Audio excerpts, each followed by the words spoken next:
A border emergency. That's the situation declared by officials in Uvalde, Kinney, and Goliad counties this afternoon. Yeah, the announcement comes as the southwest border currently reports some of the highest numbers of encounters nationwide. About every day.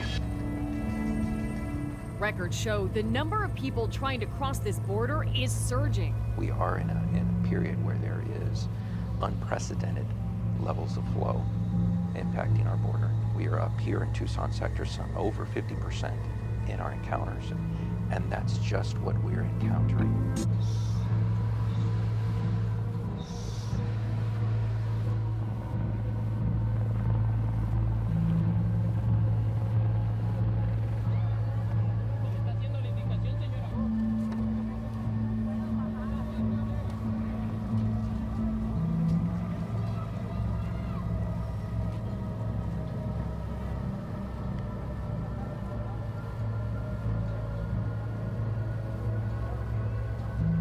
But now, a new trend, Cubans illegally crossing here by land through Mexico. Federal authorities had more than 32,000 encounters with Cubans in March, double the number from the month before, 5 times that from October, the start of the fiscal year.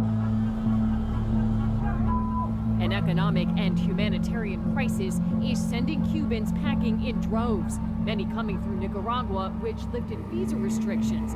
But the Cuban government hasn't taken anyone back. Immigration and Customs Enforcement tells Local 10 Cuba has not accepted any deportation flights back to the island since October.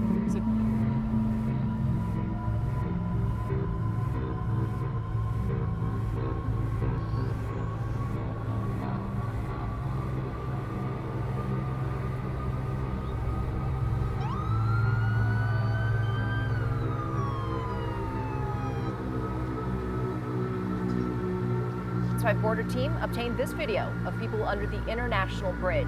Del Rio Mayor Bruno Lozano says the crowd is nearly 6,000. Within the last hour, U.S. Customs and Border Protection sent us a statement.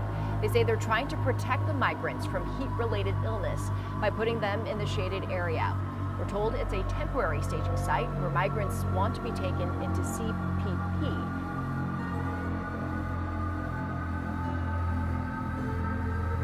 2 weeks ago, we had 4 people that drowned in one day. Now, the next day we had another drowning. The very next day we had another drowning. So right there, you know, you're looking at 6 people that drowned. So that would overwhelm a facility or a morgue. This is what's causing all this burden on the mortuaries. It is utter desperation crossing the Rio Grande, child in tow. The currents are up quite a bit, especially with the 2 little kids. They can get swept pretty easily. Over Eagle Pass, we're riding along with the Texas Department of Public Safety to see what it calls a record-breaking influx. We're being overrun. This is something you see day in, day out, really around the clock. This is just nonstop, yeah. They're seeing the most border crossings here in more than 20 years. What's different now? More Cuban migrants.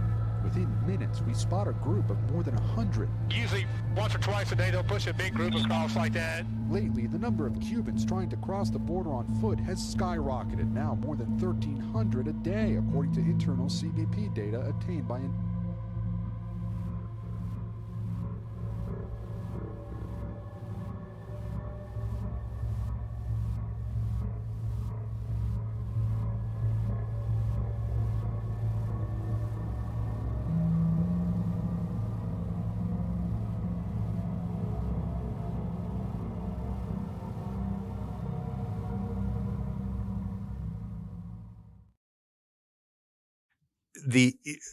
during the Biden administration, I mean, to my knowledge, we haven't seen slashing of personnel on the border. We haven't seen the closing of checkpoints near the border.